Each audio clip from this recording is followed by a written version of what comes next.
Welcome to my YouTube channel Fast Physics. Today I will discuss about a great interesting topic, that is the graph between polarizability and frequency. इस video lecture में हम देखेंगे polarisability और frequency दोनों के बीच का relation. मतलब अगर हम फ्रीक्वेंसी चेंज करेंगे तो पोलराइजेशन और पोलराइजिबिलिटी में क्या फर्क होगा या उसके ऊपर क्या इफेक्ट पड़ेगा, ये सब हम देखेंगे एक ग्राफ की मदद से। ठीक है, तो शुरू करते हैं। तो हमें पता है हमने 3 टाइप का पोलराइजेशन देखा है। कौन कौन सा? एक होता है डाइपोलर पोलराइजेशन या जिसको हम कहते हैं ओरिएंटेशनल पोलराइजेशन। पोलर मॉलिक्यूल्स में हम इस टाइप का पोलराइजेशन देख पाते हैं। मान लो अगर हम कोई पोलर मॉलिक्यूल्स जैसे CO2, H2O, इन लोगों का परमानेंट डाइपोल होता है, इसीलिए हम इसको क्या कहते हैं, पोलर मॉलिक्यूल्स। अगर हम कोई पोलर मॉलिक्यूल से कोई डाइइलेक्ट्रिक मटेरियल अगर हम बनाते हैं तो हमें उस मटेरियल में, उस डाइइलेक्ट्रिक मटेरियल में कौन सी टाइप का पोलराइजेशन देखने को मिलेगी, हमें डाइपोलर पोलराइजेशन। ठीक है, और इस डाइपोलर पोलराइजेशन में जब हम उस डाइइलेक्ट्रिक मटेरियल को जब हम बाहर से इलेक्ट्रिक फील्ड अप्लाई करेंगे तो जितने सारे डाइपोल मोमेंट है वो क्या होगा, एक ही लाइन पे ओरिएंटेड होगा। ठीक है, इस तरह का पोलराइजेशन को हम क्या कहते हैं, डाइपोलर पोलराइजेशन। उसके बाद हम पोलराइजिबिलिटी भी निकाल सकते हैं डाइपोलर। उसका वैल्यू क्या आता है, P²/3kT। ठीक है, डाइपोलर पोलराइजिबिलिटी के वैल्यू मैंने अपनी वीडियो लेक्चर में मैंने अपलोड कर दिया है, आप प्लेलिस्ट में जाके देख सकते हो। ठीक है, दूसरे क्या पोलराइजेशन होता है हमारे पास, इलेक्ट्रॉनिक पोलराइजेशन, जिसका अगर हम एग्जांपल ले H2O2, ये क्या होता है, नॉन पोलर मॉलिक्यूल्स। मान लो अगर हम कोई dielectric material, non polar molecule से अगर हम कोई डाइइलेक्ट्रिक मटेरियल बनाते हैं तो उस मटेरियल में हमें जिस टाइप का पोलराइजेशन देखने को मिलेगा उसको क्या कहेंगे, इलेक्ट्रॉनिक पोलराइजेशन। ठीक है, इलेक्ट्रॉनिक पोलराइजेशन कहेंगे। उसमें क्या होता है, एक पॉजिटिव चार्ज रहता है, उसके सराउंडिंग क्या होता है, इलेक्ट्रॉन जो उसके सराउंडिंग घूमता रहता है। ठीक है, अब जब हम बाहर से इलेक्ट्रिक फील्ड अप्लाई करता है तब क्या होता है, नेगेटिव जो चार्ज था, नेगेटिव सेंटर में ही पॉजिटिव और नेगेटिव चार्ज दोनों चार्ज रहता है नॉन पोलर मॉलिक्यूल्स में। पर जब हम इलेक्ट्रिक फील्ड अप्लाई करते हैं तब नेगेटिव चार्ज क्या हुआ, इलेक्ट्रिक फील्ड के ऑपोजिट आ गया, मतलब दोनों के बीच में आप डिस्टेंस हो गया। ठीक है, और तीसरा, और उसका वैल्यू क्या आता है पोलराइजिबिलिटी का, 4πε0r3। ये वीडियो भी मैंने अपलोड कर दिया, आप प्लेलिस्ट में जाके देख सकते हो। ठीक है, अब हम आगे बढ़ते हैं। तीसरा पोलराइजेशन क्या होता है, आयोनिक पोलराइजेशन। जैसे अगर हम देखें NaCl या HCl, देखो NaCl क्या होता है, Na+Cl- दोनों के बीच में कोई डिस्टेंस नहीं है। पर जब हम बाहर से इलेक्ट्रिक फील्ड अप्लाई करते हैं तब क्या होता है, दोनों के बीच में, दोनों चार्ज के बीच में एक डिस्टेंस आता है। ठीक है, इस पोलराइजेशन को हम क्या कहते हैं, आयोनिक। और जो पोलराइजिबिलिटी हमें मिलता है इसको हम क्या कहते हैं आयोनिक पोलराइजिबिलिटी, जिसका वैल्यू क्या आता है, P/E वेक्टर। तो ये इतने सारे हमें 3 पोलराइजेशन पता है और उसका पोलराइजिबिलिटी भी हमें पता है। ठीक है, अब और एक बात है, देखो पोलराइजेशन जो है वो टाइम का फंक्शन होता है। ठीक है, जो डाइपोलर, इलेक्ट्रॉनिक, आयोनिक, इतने सारे जितने भी हमने पोलराइजेशन देखा है वो किसका फंक्शन होता है, टाइम का फंक्शन होता है। तो हम कह सकते हैं polarisation process, polarisation process equals as the function of time. ठीक है, मतलब पोलराइजेशन क्या किसका फंक्शन होता है, टाइम का फंक्शन होता है। तो पोलराइजेशन और टाइम के बीच में एक रिलेशन है, जो रिलेशन मैंने यहां पे लिखा है, क्या होता है, P/T, मतलब polarisation function of time equals to P max। इस P max को हम कहते हैं मैक्सिमम पोलराइजेशन इंटू 1 - T/TR। इस TR को हम कहते हैं रिलैक्सेशन टाइम। ठीक है, और इस T को हम कहते हैं टाइम। अब इसके बारे में जब हम थोड़ा आगे बढ़ेंगे तब हम जानेंगे पोलराइजेशन मैक्सिमम कब होता है, रिलैक्सेशन टाइम क्या है, सब हम थोड़ा आगे जाके हम देखेंगे। ठीक है, अब देखो जो भी पोलराइजेशन हमें मिला है, डाइपोलर, इलेक्ट्रॉनिक, आयोनिक, ये तीनों पोलराइजेशन हमें पता है। पर यहाँ पे जब हम डाइइलेक्ट्रिक मटेरियल, मान लो वो पोलर मॉलिक्यूल से भी बना हो सकता है, नॉन पोलर से भी हम बना सकते हैं, पर हम वहां पे इलेक्ट्रिक फील्ड अप्लाई करते हैं। वो इलेक्ट्रिक फील्ड कौन सा इलेक्ट्रिक फील्ड होता है, DC, मतलब इलेक्ट्रिक फील्ड का एक ही डायरेक्शन होगा, पॉजिटिव या नेगेटिव। तो यहाँ पे देखो मैंने अपवर्ड लिखा है, मतलब इलेक्ट्रिक फील्ड का कौन सी डायरेक्शन है, पॉजिटिव। मतलब हम जितने सारे पोलराइजेशन यहाँ पे किया है, डाइपोलर, इलेक्ट्रॉनिक, आयोनिक, सब सारे पोलराइजेशन में इलेक्ट्रिक फील्ड का डायरेक्शन कौन से डायरेक्शन होगा? अपवर्ड, मतलब पॉजिटिव, एक ही डायरेक्शन है। मतलब हमने जो इलेक्ट्रिक फील्ड कंसीडर किया है यहाँ पे, वो इलेक्ट्रिक फील्ड का कौन सा है? डीसी करंट का बना हुआ है। ठीक है, तो देखो अब हम कौन सा इलेक्ट्रिक फील्ड यूज करेंगे ना, अब हम इलेक्ट्रिक फील्ड यूज करेंगे एसी इलेक्ट्रिक फील्ड यूज करेंगे, जिसका वैल्यू क्या होता है? E = E⁻⁻I ω t। यहाँ पे ओमेगा होता है फ्रीक्वेंसी। ठीक है, अब एसी करंट, एसी का जो ग्राफ होता है कैसा होता है? पॉजिटिव साइड में भी इसका वैल्यू रहता है और नेगेटिव साइड में भी इसका वैल्यू रहता है। मतलब अब हम जो इलेक्ट्रिक फील्ड देखेंगे उसका अपवर्ड डायरेक्शन में भी वैल्यू रहेगा और डाउनवर्ड मतलब नेगेटिव डायरेक्शन में भी उसका वैल्यू रहेगा, नेगेटिव साइड में भी वैल्यू रहेगा। तो देखो पहले जब हम डीसी इलेक्ट्रिक फील्ड अप्लाई कर रहे थे, तब हम देखे थे कि इलेक्ट्रिक फील्ड का तब हम पोलराइजेशन के ऊपर देखे थे, डाइपोलर पोलराइजेशन, इलेक्ट्रॉनिक और आयोनिक, इन पोलराइजेशन का डायरेक्शन हमने तब देख लिया था। अब हम देखेंगे एसी इलेक्ट्रिक फील्ड अप्लाई करने से इन तीनों पोलराइजेशन में क्या क्या इफेक्ट पड़ेगा, क्या क्या चेंज होगा। देखो जब हम अपवर्ड इलेक्ट्रिक फील्ड यूज करेंगे, एसी का मतलब क्या होता है? इसका अपवर्ड में भी वैल्यू रहेगा, नेगेटिव में भी वैल्यू रहेगा, मतलब इलेक्ट्रिक फील्ड चेंज होगा। एक बार इलेक्ट्रिक फील्ड का डायरेक्शन इस तरफ होगा, एक बार डाउनवर्ड होगा। तो जब इलेक्ट्रिक फील्ड का डायरेक्शन अपवर्ड था तब क्या था? ओरिएंटेशन इस डायरेक्शन पे हुआ था, मतलब इलेक्ट्रिक फील्ड का डायरेक्शन इस साइड पे था, डाइपोल मोमेंट का डायरेक्शन इस साइड पे था। ठीक है, पर अब जब electric field AC electric field use करने से क्या होता है? इलेक्ट्रिक फील्ड एक बार अपवर्ड होता है, एक बार डाउनवर्ड होता है, एक बार अप एक बार डाउन, मतलब ऐसा चेंज होता है, एक बार ऊपर उठेगा, एक बार नीचे नीचे नमेगा। तो क्या होगा? इसके भी डायरेक्शन चेंज होगा। तो जब ऊपर था तो डायरेक्शन इस डायरेक्शन में था, ओरिएंटेशन पोलराइजिबिलिटी का डायरेक्शन इस डायरेक्शन में था। अब जब इलेक्ट्रिक फील्ड डाउनवर्ड हुआ तो उसका डायरेक्शन क्या होगा? इस तरफ से चेंज होगा, इस तरफ होगा। मतलब इलेक्ट्रिक फील्ड जब इस तरफ था तो ओरिएंटेशन पोलराइजिबिलिटी का डायरेक्शन इस तरफ था। अब जब नीचे है तो क्या होगा? इसका डायरेक्शन यहां से चेंज होके यहां तक हो जाएगा। मतलब ऐसे ही होगा, एक बार इस तरफ, एक बार इस तरफ, एक बार ऐसा, एक बार ऐसा होगा। मतलब ओरिएंटेशन पोलराइजिबिलिटी का जो चेंज हुआ है वो हमने देख लिया। एक बार इस साइड पे डायरेक्शन में रहेगा इसका डायरेक्शन, एक बार इस साइड पे, एक बार इस साइड पे, एक बार इस साइड पे। क्यों? क्योंकि इलेक्ट्रिक फील्ड हमारा एक बार पॉजिटिव डायरेक्शन पे हो रहा है, एक बार नेगेटिव डायरेक्शन पे। तो ओरिएंटेशन पोलराइजिबिलिटी चेंज होगा, एक बार इस साइड पे, एक बार इस साइड पे। ठीक है, मतलब एक बार ये होगा, एक बार ऐसा, एक बार ऐसा होगा, एक बार ऐसा होगा। ठीक है, अब हम देखते हैं इलेक्ट्रॉनिक पोलराइजेशन में।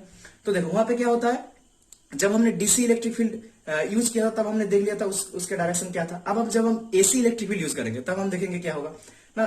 पॉजिटिव चार्ज क्या होता है? यहाँ पे सेंटर पे पॉजिटिव चार्ज रहेगा और यहाँ पे नेगेटिव चार्ज।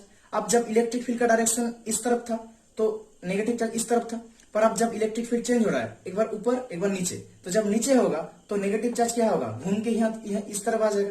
क्योंकि नेगेटिव चार्ज क्या होता है? इलेक्ट्रिक फील्ड के ऑपोजिट में रहता है। तो जब डाउनवर्ड हो गया तो ये क्या करेगा? ऑपोजिट साइड में आ जाएगा। पहले यहाँ था जब अपवर्ड था, जब डाउनवर्ड होगा ये क्या होगा? यहाँ आ जाएगा। देखो इस पिक में आप देख सकते हो। तो पहले ये था जब अपवर्ड था इलेक्ट्रिक फील्ड ऊपर, जब नीचे हुआ तो इस साइड आ गया। तो ये भी ऐसा ऑसिलेशन करता रहेगा, नेगेटिव चार्ज भी ऐसा ऑसिलेशन करता रहेगा। मतलब एक बार इस साइड में, एक बार इस साइड पे, एक बार इस साइड पे, एक बार इस साइड पे। पहले यहाँ था नेगेटिव चार्ज, देखो फिर यहाँ आ गया। मतलब एक बार नेगेटिव चार्ज इस साइड पे, इस साइड पे। क्यों? क्योंकि इलेक्ट्रिक फील्ड का डायरेक्शन चेंज हो रहा है, एक बार ऊपर एक बार नीचे, एसी करंट देने के कारण एक बार ऊपर एक बार नीचे। तो यहाँ पे नेगेटिव चार्ज भी इस साइड पे रहेगा, एक बार इस साइड पे, मतलब यहाँ पे ऐसे ऑसिलेशन करता रहेगा। ओरिएंटेशन और पोलराइजेशन की तरह, एक बार इस तरफ एक बार इस तरफ, मतलब ऐसे करता रहेगा। अब हम देखेंगे आयोनिक पोलरिटी। तो आयोनिक पोलराइजिबिलिटी, आयोनिक पोलराइजेशन में क्या होता है? देखो वहां पे क्या होता है, दोनों चार्ज के बीच में एक डिस्टेंस रहता है। तो जब हम इलेक्ट्रिक फील्ड जब ऊपर होता है तो क्या होता है? नेगेटिव चार्ज और पॉजिटिव चार्ज के बीच में एक डिस्टेंस थोड़ा बड़ा होता है। यहाँ पे देखो थोड़ा छोटा हो रहा है। क्यों देखो जब इलेक्ट्रिक फील्ड चेंज हो रहा है, ऊपर से नीचे आ रहा है, तब क्या होगा? ये नेगेटिव चार्ज इलेक्ट्रिक फील्ड के ऑपोजिट में रहना चाहेगा। तो ऑपोजिट में रहना चाहेगा, इसीलिए ये क्या होगा? यहाँ इस तरफ आ जाएगा, क्योंकि इलेक्ट्रिक फील्ड अब उस डायरेक्शन पे है, नीचे है। तो नीचे होने के कारण ये क्या होगा? इलेक्ट्रिक फील्ड के ऑपोजिट डायरेक्शन पे आएगा, मतलब इस तरफ आ जाएगा। और पॉजिटिव चार्ज क्या करेगा? इलेक्ट्रिक फील्ड के डायरेक्शन पे जाना चाहेगा, तो ये इस तरफ जाएगा। तो इसलिए दोनों के बीच का डिस्टेंस कम हो गया। और यहाँ पे क्या होगा? दोनों का डिस्टेंस बढ़ गया, क्योंकि तब इलेक्ट्रिक फील्ड कहाँ था? ऊपर था। और ऊपर होने के कारण ये क्या होगा? इलेक्ट्रिक फील्ड के ऑपोजिट डायरेक्शन में जाएगा, मतलब इस तरफ। और ये भी क्या जाएगा? ऑपोजिट, इसी डायरेक्शन पे, इलेक्ट्रिक फील्ड का डायरेक्शन पे पॉजिटिव चार्ज जाएगा, तो इस तरफ होगा। तो दोनों के बीच में एक डिस्टेंस बढ़ जाएगा। पर यहाँ पे क्यों क्या हो रहा है? डिस्टेंस कम हो रहा है, क्योंकि इलेक्ट्रिक फील्ड नेगेटिव डायरेक्शन पे आ रहा है। तो नेगेटिव डायरेक्शन का मतलब क्या है? इस तरफ का मतलब क्या है? नेगेटिव चार्ज उसके ऑपोजिट डायरेक्शन में जाना चाहेगा, मतलब इस तरफ आना चाहेगा। तो डिस्टेंस कम हो रहा है। और इलेक्ट्रिक फील्ड क्या, पॉजिटिव चार्ज क्या करेगा? इलेक्ट्रिक फील्ड के डायरेक्शन पे। तो इलेक्ट्रिक फील्ड के डायरेक्शन के जाने के लिए ये क्या होगा, दोनों के बीच के डिस्टेंस कम हो जाएगा। ठीक है, तो ये सब इफेक्ट हमने देख लिया पोलराइजेशन के ऊपर, ओरिएंटेशन पोलराइजेशन के ऊपर, इलेक्ट्रॉनिक पोलराइजेशन के ऊपर और आयोनिक पोलराइजेशन के ऊपर। इतने सारे चेंज हो रहा है इसके ऊपर। क्यों? क्योंकि हमने कौन सा इलेक्ट्रिक फील्ड यूज किया है यहाँ पे, यूज किया हमने एसी इलेक्ट्रिक फील्ड यूज किया है यहाँ पे। ठीक है, आप देखते हैं हम फ्रीक्वेंसी के साथ क्या चेंज होता है। ठीक है, अब हम देखेंगे फ्रीक्वेंसी के साथ इसका क्या चेंज होता है। ठीक है, तो अब हम देखेंगे फ्रीक्वेंसी और पोलराइजेशन या पोलराइजिबिलिटी, इन दोनों के रिलेशन देखेंगे हम। ठीक है, तो अब हम देखो जो हमने इलेक्ट्रिक फील्ड यूज किए, एसी इलेक्ट्रिक फील्ड, अब उस इलेक्ट्रिक फील्ड का वैल्यू हम बढ़ाएंगे। कैसे बढ़ेगा ना, इलेक्ट्रिक फील्ड का वैल्यू क्या था, E = E - I ωt। तो अगर हम इस ओमेगा मतलब फ्रीक्वेंसी को अगर हम इंक्रीज करेंगे तो ही हमारा इलेक्ट्रिक फील्ड का वैल्यू बढ़ेगा। मतलब इलेक्ट्रिक फील्ड का वैल्यू इंक्रीज होगा, इसका मतलब क्या है, इलेक्ट्रिक फील्ड और फास्ट मूवमेंट करेगा। मतलब इलेक्ट्रिक फील्ड क्या हो रहा है, एक बार ऊपर एक बार नीचे ऐसे ऐसे मूवमेंट कर रहा है। पर अब जब हम ओमेगा मतलब फ्रीक्वेंसी को इंक्रीज करेंगे, जितना इंक्रीज करेंगे इलेक्ट्रिक फील्ड उतना फास्ट मूवमेंट करेगा। मतलब एक बार ऊपर नीचे बहुत जल्दी बहुत फास्ट काम करेगा। ठीक है, तो जब हम फ्रीक्वेंसी को 10⁻⁻1 से 10⁻2 10⁻3 ऐसे हम इंक्रीज फ्रीक्वेंसी की वैल्यू जब हम इंक्रीज करते जा रहे हैं तो यहाँ पे क्या होगा, इलेक्ट्रिक फील्ड बहुत फास्ट मूवमेंट करेगा। क्योंकि जितना ओमेगा का वैल्यू बढ़ेगा इतना इलेक्ट्रिक फील्ड का भी मूवमेंट बढ़ेगा। ऐसे ऐसे मूवमेंट कर रहा है इलेक्ट्रिक फील्ड, अब बहुत फास्ट करेगा। अब देखो ये भी बहुत फास्ट कर रहा है, तो इसके साथ ये तीनों डाइपोलर पोलराइजेशन, इलेक्ट्रॉनिक और आयोनिक पोलराइजेशन, ये तीनों का भी क्या हो रहा है, तीनों ही इसके साथ मूवमेंट कर रहा है। तीनों का ही मूवमेंट इसके साथ हो रहा है। देखो जब हम 10⁻1 से फ्रीक्वेंसी 10⁻6 10⁻1 10⁻2 10⁻3 ऐसे ऐसे इंक्रीज करते हुए 10⁻6 में आ गए, तब क्या हुआ ना, डाइपोलर पोलराइजेशन, इलेक्ट्रॉनिक, आयोनिक, मतलब तीनों पोलराइजेशन इस रेंज पे है। 10⁻1 से 10⁻6 तीनों पोलराइजेशन है। मतलब हम कह सकते हैं इलेक्ट्रिक फील्ड का मूवमेंट चेंज होने के साथ साथ इन तीनों का मूवमेंट सेम टाइम में चेंज हो रहा है। मतलब डाइपोलर पोलराइजेशन, इलेक्ट्रॉनिक और आयोनिक, ये तीनों क्या है, एक्टिव है। मतलब जब इलेक्ट्रिक फील्ड मूवमेंट चेंज कर रहा है तब ओरिएंटेशनल पोलराइजेशन वो भी क्या कर रहा है, अपना मूवमेंट इस तरफ से इस तरफ ऐसे ऐसे चेंज कर रहा है। और ये भी क्या कर रहा है, चेंज कर रहा है और फास्ट कर रहा है। क्योंकि इलेक्ट्रिक फील्ड क्या आ रहा है, बहुत फास्ट मूवमेंट कर रहा है। तो इन लोगों को उसके साथ मतलब इलेक्ट्रिक फील्ड के साथ अपने डायरेक्शन चेंज करने के लिए एक ही साथ चेंज करना पड़ेगा, तभी ये लोग एक्टिव होगा। अब जब हम इलेक्ट्रिक फील्ड का फ्रीक्वेंसी जब हम इंक्रीज कर रहे हैं तो इलेक्ट्रिक फील्ड फास्ट मूवमेंट कर रहा है, तो उसके साथ ये लोग भी मूवमेंट कर रहे हैं फास्ट।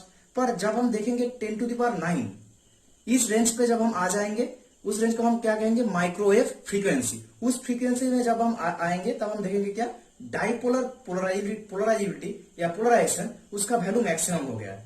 मतलब P मैक्स, मतलब डाइपोलर पोलराइजेशन का मैक्सिमम पोलराइजेशन कब होगा, 10⁹ हर्ट्ज में। मतलब इसका वैल्यू सबसे मैक्सिमम इतना दूर उठेगा 10⁹ तक। तब पर हम जब 10⁹ से ओमेगा को इंक्रीज करेंगे, यहाँ पे हम क्या कर रहे हैं, ओमेगा को इंक्रीज करते हुए जा रहे हैं।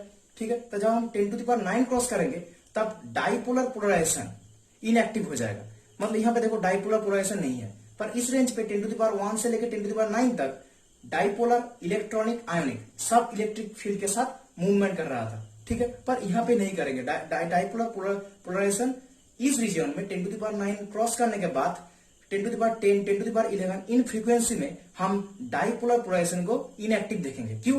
क्योंकि देखो हमने एक बात बोला था, यहाँ पे फॉर्मूला लिखे थे TR। ये TR क्या होता है, रिलैक्सेशन टाइम।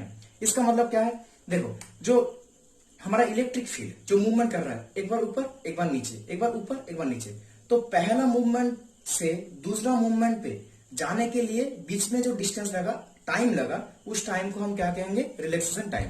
अब जब हम 10⁻1 से 10⁹ रेंज तक हाथ के रेंज पे थे, मतलब 10⁻1 से जब हम 10⁹ तक हमारा फ्रीक्वेंसी का वैल्यू था, तब क्या हो रहा था, तब इलेक्ट्रिक फील्ड का जो TR था, मतलब रिलैक्सेशन टाइम, पहला मूवमेंट से दूसरा मूवमेंट होने के बीच में जो टाइम लगा उसको हम कहेंगे रिलैक्सेशन टाइम।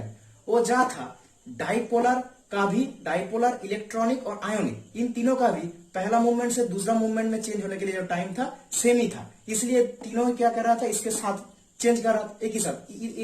ये जितने स्पीड से इलेक्ट्रिक फील्ड जितने स्पीड से मूवमेंट चेंज कर रहा था, ये लोग भी उतने स्पीड से मूवमेंट को चेंज कर रहा था। पर हम जब 10 टू द पावर 9 क्रॉस कर चुके हैं, जब हम 10 टू द पावर 10 हाथ में आ गए, तो क्या होगा, डाइपोलर पोलराइजेशन में, डाइपोलर पोलराइजेशन जो है, इस पोलराइजेशन में क्या देखेंगे हम, इनएक्टिव। क्यों? क्योंकि इसका जो रिलेक्सेशन टाइम पहला मूवमेंट से दूसरा मूवमेंट वो क्या होगा, बढ़ जाएगा, मतलब इसके साथ अब इक्वल नहीं होगा, क्योंकि हम ओमेगा को क्या कर रहे हैं, इंक्रीज करते ही जा रहे हैं, इंक्रीज करते जा रहे हैं, तो इसको ओमेगा इंक्रीज होगा तो क्या होगा, इलेक्ट्रिक फील्ड मूवमेंट बहुत इंक्रीज होगा। अब ये जितना फास्ट मूवमेंट चेंज कर रहा है, जितना कम टाइम में मूवमेंट चेंज कर रहा है, वो इतना कम टाइम में ओरिएंटेशनल पोलराइजेशन अपने आप को चेंज नहीं कर पा रहा है, इसलिए वो क्या हो जाएगा, इनएक्टिव हो जाएगा। ठीक है, इसलिए इस रेंज पे क्या होगा, इनएक्टिव हो जाएगा। पर इस रेंज पे आयोनिक और इलेक्ट्रॉनिक पोलराइलिटी या पोलराइजेशन ये दोनों एक्टिव रहेगा, मतलब ये इनएक्टिव हो जाएगा।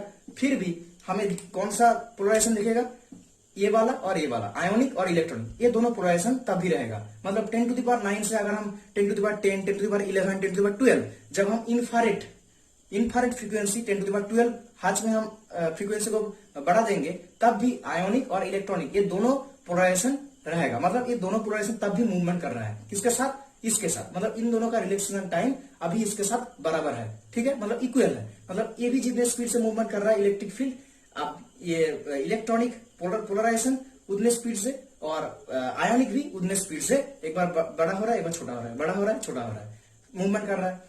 अब फिर हम जब ओमेगा को बढ़ाएंगे, मतलब फ्रीक्वेंसी को बढ़ाएंगे 10 टू द पावर 12 से 10 to the power 13, 10 to the power 14, जब हम बढ़ाएंगे तब हम देखेंगे क्या, 10 टू द पावर 12 में क्या होगा, इलेक्ट्रिक, तब हम क्या देखेंगे, 10 टू द पावर 12 से जब हम 10 टू द पावर 12 15 पे जाएंगे, तब यहाँ पे देखेंगे सिर्फ इलेक्ट्रॉनिक पोलराइजिबिलिटी है। क्या देखेंगे, इलेक्ट्रॉनिक पोलराइजिबिलिटी या पोलराइजेशन, सिर्फ इसको ही हम देखेंगे, और आयोनिक पोलराइजेशन क्या होगा, इनएक्टिव हो जाएगा। क्यों? क्योंकि जब 10 टू द पावर 12 हम क्रॉस कर जाएंगे एट 10 टू द पावर 12, तब पोलराइजेशन, आयोनिक पोलराइजेशन का वैल्यू मैक्सिमम था। ये देखो मैक्सिमम, पीक क्या था, मैक्सिमम। जब 10 टू द पावर 12 में आ गए, तब आयोनिक पोलराइजेशन का जो वैल्यू था वो क्या हो गया, मैक्सिमम हो गया।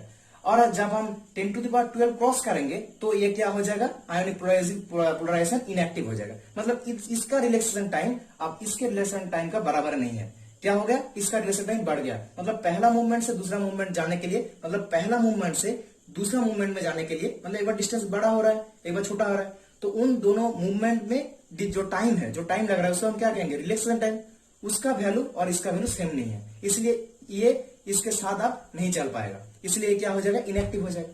फिर आप जब 10 टू द पावर 12 से हम 10 to the power 13, 10 to the power 14 ऐसे करके हम ओमेगा को बढ़ाएंगे एट 10 टू द पावर 15, तभी तक कौन सा पोलराइजेशन हम देख पाएंगे, अल्फा ई, मतलब हम देख पाएंगे इलेक्ट्रॉनिक पोलराइजेशन। मतलब तभी 10 टू द पावर 15 तक इसका रिलेक्सेशन टाइम, मतलब पहला मूवमेंट से दूसरा मूवमेंट तक जो रिलेक्सेशन टाइम था इसका और इलेक्ट्रिक फील्ड का, दोनों का ही रिलेक्सेशन टाइम क्या था, सेम था 10 टू द पावर 15 तक। अब जब हम 10 टू द पावर 15 में पहुंच जाएंगे, तब इलेक्ट्रिक पोलराइजेशन या पोलराइजिबिलिटी उसका वैल्यू क्या होगा, सबसे ज्यादा होगा। देखो यहाँ पे 10 टू द पावर 15, देखो यहाँ पे 10 टू द पावर 15 में क्या होगा, इसका मतलब इलेक्ट्रॉनिक पोलराइजेशन, इसका वैल्यू क्या होगा, मैक्सिमम होगा। मतलब इसका पोलराइजेशन का वैल्यू क्या होगा, मैक्सिमम होगा। अब जब 10 टू द पावर 15 हम क्रॉस करेंगे, 10 to the power 16, 10 to the power 17, 10 to the power 18, तब हम इलेक्ट्रॉनिक पोलराइजेशन को इनएक्टिव देखेंगे। क्यों? क्योंकि तब इसका रिलेक्सेशन टाइम, मतलब इसका पहला मूवमेंट से दूसरा मूवमेंट होने के बीच में जो टाइम लग रहा है, उस रिलेक्सेशन टाइम और इलेक्ट्रिक फील्ड का जो रिलेक्सेशन टाइम है वो अब सेम नहीं होगा। वो क्या होगा, सेम नहीं होगा। इसका रिलेक्सेशन टाइम अब इससे बड़ा होगा। अब जब बड़ा हो रहा है, इससे सेम नहीं हो रहा है, तब ये इसके साथ अब एक साथ मूवमेंट नहीं कर पाएगा, तो हम इसको क्या देखेंगे, इनएक्टिव देखेंगे। तो पहले जब हम 10 टू द पावर 1 से 10 टू द पावर 9 तक हम थे, तो क्या होगा, डाइपोलर, इलेक्ट्रॉनिक और आयोनिक, इन तीनों पोलराइजेशन एक ही साथ था। जब हम 10 टू द पावर 9 में पहुंचे, तो डाइपोलर पोलराइजेशन का वैल्यू मैक्सिमम हुआ। जब हम 10 टू द पावर 9 क्रॉस किए, तो ये इनएक्टिव हो गया डाइपोलर पोलराइजेशन। जब 10 to the power 10, 10 to the power 11, 10 to the power 12, 10 to the power 12 में आयोनिक पोलराइजेशन क्या हुआ, मैक्सिमम हुआ। 10 टू द पावर 12 जब हम क्रॉस कर चुके, तो आयोनिक पोलराइजेशन, मतलब जो बड़ा हो रहा था, घट रहा था, बड़ा हो रहा था, छोटा हो रहा था, वो क्या होगा, इनएक्टिव हो जाएगा। और जब हम 10 टू द पावर 15 में पहुंचेंगे, तो इलेक्ट्रॉनिक पोलराइजेशन वो क्या होगा, मैक्सिमम होगा। पर 10 टू द पावर 15 जब हम क्रॉस करेंगे, तो उसका रिलेक्सेशन टाइम और इलेक्ट्रिक फील्ड का रिलेक्सेशन टाइम वो क्या होगा, सेम नहीं होगा। मतलब इसको हम अब क्या देखेंगे, इनएक्टिव देखेंगे, क्योंकि ये अब इसके साथ एक साथ पे मूवमेंट नहीं कर रहा है।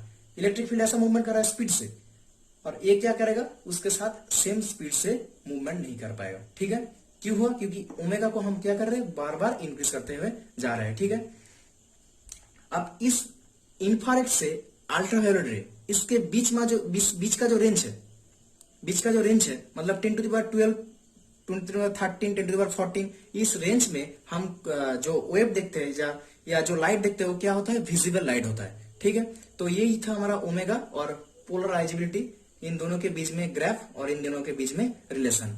ठीक है, यही था वो ग्राफ। तो अगर वीडियो आपको अच्छा लगा हो तो लाइक कर देना, और चैनल अगर आप न्यू हो तो चैनल को सब्सक्राइब कर देना। Thanks for watching this video. मिलते हैं किसी और टॉपिक पे। गुड नाइट, तब तक के लिए बाय।